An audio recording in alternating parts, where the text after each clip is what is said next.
Maayong buntag kaninyong tanan, magandang umaga po sa inyong lahat, and welcome back sa aking channel, Alexander Lexter Jules. Ipinost ng ABS-CBN 17 hours ago ang balitang ito. Sabi niya, Maymay Entrata, inaming mahirap ang long distance relationship.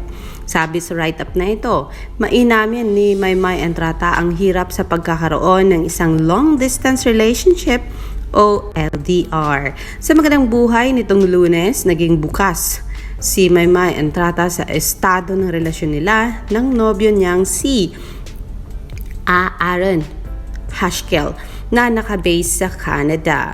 Sobrang hirap po ng LDR, hindi po madali. Parang kung walang maturity sa relationship po, hindi po talaga magwo-work yung LDR. Tapos, ayun, sabi niya, siya po ay sobrang consistent niya talaga na magbigay ng time. Sobrang OA nito, pero 24/7 kaming nagtatawagan. Kahit nagtatrabaho siya, nandyan lang ako natutulog or ako nandito, siya natutulog hanggang mag-meet yung time namin. Saka kami mag-usap or mag-movie. Ani ni Maymay Entrata. Mahirap man pero worth it po siya. Kasi consistent po siya. Talagang laging ipinaparamdam niya sa akin yung suporta niya. At peace sa puso ko na wala akong dapat ipag-alala sa kung saan man siya roon. Basta maging safe lang siya. Pero aside from doon sa mga bagay na mababaliw tayo na ano ba o may pagselos, pero wala talaga. Ayun ang sabi ni Marydel Maymay Entrata.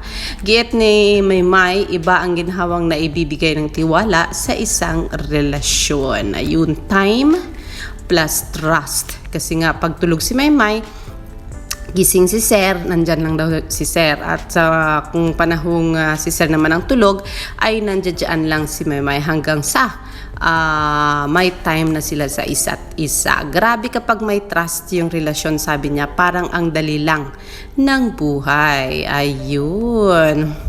Sa programa na ikwento rin ni Entrata na noong una ay hindi pa batid ni Haskell na isa siyang artista. 6 months po yun na wala siyang alam talaga. Pero nanligaw na po siya nung time na yan. Yun ang maganda kasi hindi niya po alam ang sabi ni Maymay Entrata. Kung kaya pala, kahapon sa mga comment section ay sabi nilang akala ba nila hindi madali si Maymay Entrata? 6 months lang pala. Bakit sinabi ba ni Maymay na 6 months time lang siyang niligawan at na umuo na siya? O diba? Hindi natin alam, walang nakakaalam, kaya wag po tayong mag-assume para hindi po tayo nakakapanakit ng tao. Kasi pag ganyan kasing nag-a-assumera tayo, parang alam natin ang lahat sa buhay ng isang tao, gayong hindi naman natin kasama 24/7. Kaya wag po mag-judge. But then anyway, Superhighways, maraming salamat po sa ABS-CBN PR at ayun, meron pong pa-write up siya kay Marydel Maymay Entrata. Pero sabi ni One Music, ito po ang hindi pwedeng idedmahin.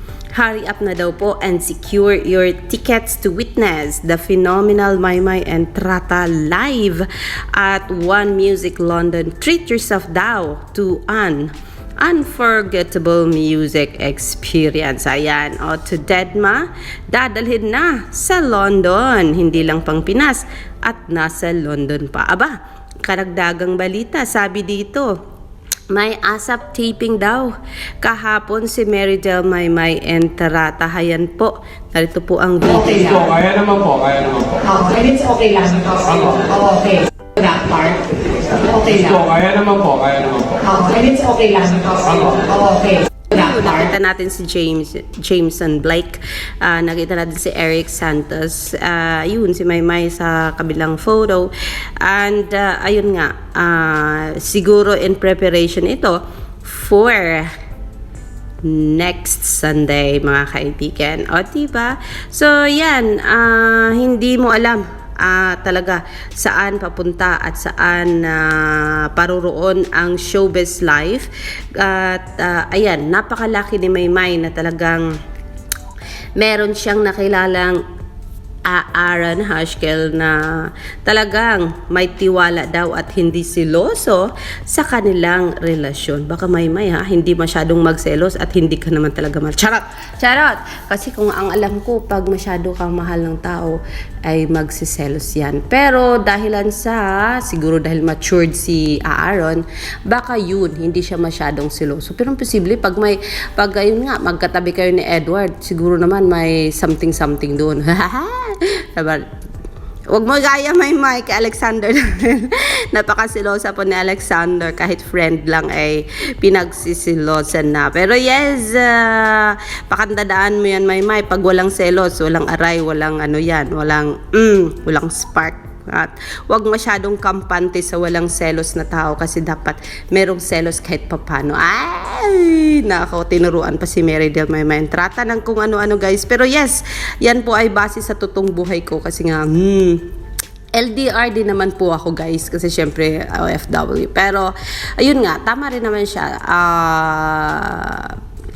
Trust. At saka trust lang yan. Kahit nga ipasok mo pa yan sa loob ng buong bahay, kung hindi mapagkatiwalaan, nahanap yan ng paraan na lalayas para magkaroon ng something, fling somewhere in the world. Pero yes, kung talagang mahal ka na isang tao, gaya na lang ng aking bye, hello bye, ayun, magtatagal din ang long distance relationship. Nasa tiwala yan at sa totoong pagmamahal. Yun nga lang, hahanapin mo may na minsan kung nagsiselos ba, kasi baka mamaya hindi nagsiselos ay hindi naman talaga nagmatter. O diba? Kasi sa pagkakaalam ko, lahat ng relationship may selos talagang nangyayari in between. Diba?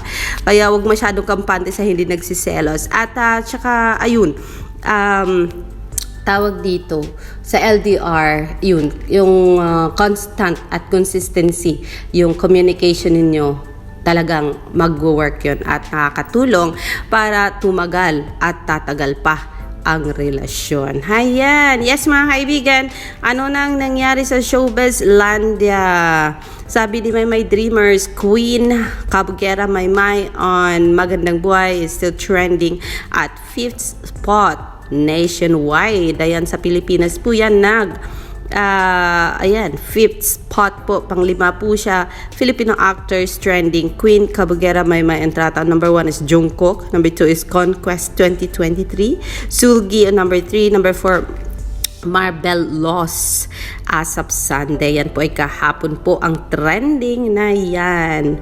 Ayan po mga kaibigan, hindi po nag-stop ang mga followers ni Maymay hanggat hindi na pa-trend ang Magandang Buhay kahit pre-recorded po yun mga kaibigan. Pero thank you so much sa Magandang Buhay. Talagang isa to sa inaabangan namin. Isa pa ang aabangan namin ay ang Showtime na kung pwedeng mag-guest din si Maymay. Kasi sayang din yun guys. Free TV yun. At yung mga hindi mahilig mag-online sa YouTube at sa other social media platforms at yung mga hindi kilala ang mga YouTube na yan, dahil sa mga rural areas talagang free TV lang ang kanilang access sa social world, yun po sana ay mag-guest din ang Ama Kabugera Queen na ngayon ay to dead mag-queen na rin na si Maymay Entrata po. Ayan. So yes mga kaibigan, ang sexy po, yan po ang ating napuna kahapon, ang tangkad ng isang Mary Del Mayma Entrata kasi sa sobrang liit ng katawan niya, nagtakong pa siya at ang damit na napakaganda at napaka-sexy, talagang hubog na hubog sa katawan niya, hapit na hapit. So makikita natin na napaka-sexy at napakatangkad ng isang Mary Del Mayma Entrata. Ayun, ang sabi ni Sam, di nasampal naman virtually yung nagsabing wala yan si Aaron kasi di pa niya na-meet ang lola ni Maymay. Kasi kahapon nga, ibinulgrag nga ni Mary Del Mayma Entrata na talagang daupang palad na ni Mama Ludi ang isang Aaron Haskell nung pumunta ito sa Pilipinas. Kasi ganyan po tayo sa Filipino culture natin. We want our special someone to meet our family. O diba? Yun po ang formality doon. Yung makilala ng mamaludin niya. Itong si Mr. Shy Boy na takot siya sa camera pero nahagip pa din nung pumunta sa Pilipinas at wala nang choice na ayun, makita sa screen ng taong bayan noong pinanood ang live performance ni Maymay sa ASAP natin to. Hayan, very private talaga ngayon, malinaw na na-meet niya na ang family ni Maymay. Matsin ko kay Marydel, masyado pa rin siyang mapagkumbaba. Parang ayaw niya pa rin aminin. Ipinangandakan na may mataas na naabot na siya sa industriya. Hayun, kasi nga po hanggang ngayon, ay mapahanggang ngayon, ay sabi ni Maymay, ay ganito at ganyan. Base naman yan sa magandang buhay na talagang, ayun, proud na proud yung mga kaibigan ni Maymay. Pero si Maymay napaka-humble pa rin, mga kaibigan. Hayan. So, ayan, sabi ni Silent Fan, ang tangkad ni Maymay, slim pa. Yun ang nga sinasabi ko, guys, kasi among these people here, sa mga guests ni Magandang Buhay, si Sab, si Leon Kyla, si Teacher Jubel, si Kakay Bautista, Regine, and Melay, talagang si Maymay pa rin ang matangkad among them. So yan, blessed po si Maymay ng height, ng magandang katawan, ng talento, at napakabusilak po ng kanyang puso. Hayan. Bakit kaya? Ayun, tinira na ni Maymay Dreamers itong hanggang sa ngayon ay hindi mapakali at talagang nang-aaway pa rin na may word flyer siya noon na naging basher na ni Maymay ngayon. Ayun, sabi niya kasi, para saan ang kwento? Ang sabi niya dito, basahin ko yan, para saan ang kwento? Nasaan na yun?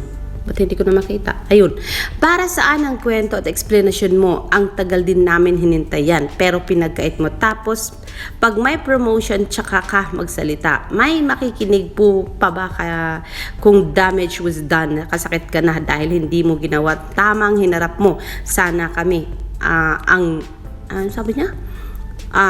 Sabi niya dito, may makikinig pa ba kung damage was done? Nakasakit ka na dahil hindi mo ginawang tama. Hinarap mo sana kami, hindi interview. Daming chance binigay ng flyers, lumapit ka lang, nagsabi bago namin malaman sa iba as promise mo. Princess Diaries pa. May meet and greet, hindi mo sinipot, nahihiya o natatakot dahil alam ang kasalanan. Hindi sana ganito kasakit, parang 10 kutsilyo sumasaksak sa puso namin. Nako, account private account na yan, hindi ko sasabihin ang pangalan mo kasi alam ko mahal mo naman talaga si Maymay noon. At ngayon ay napalitan ito ng galit at talagang hatred dahilan sa mga nangyayari. Pero sabi ni Maymay Dreamers sa thread na yan, yung interview ay hindi para sa'yo. Kung hindi ka nanood, hindi ka nasaktan. Kung naging open-minded ka, dapat walang aray ngayon. So, at ayun, nagkalat pa siya sa social media. Kaya tuloy, ay kinakalaban na siya ng kahit sino. Marami na po ang talagang nakikipagpalitan ng messages sa kanya, at hanggang ngayon ay hindi pa rin po siya tumigil, kakadakdak sa social media, siguro hanggang sa maramdaman niya na siguro yung peace of mind. Pero ang fear ko, hanggang kailan siya magkakaroon ng galit sa kanyang puso at hanggang kailan niya maramdaman ang inis sa isang napaka-sexy at napakagandang Maymay Entrata. Ayun. Hindi niya talaga ma-achieve ang peace of mind hanggat hindi niya buksan ang kanyang puso at isipan sa kung ano na talaga ang nangyayari.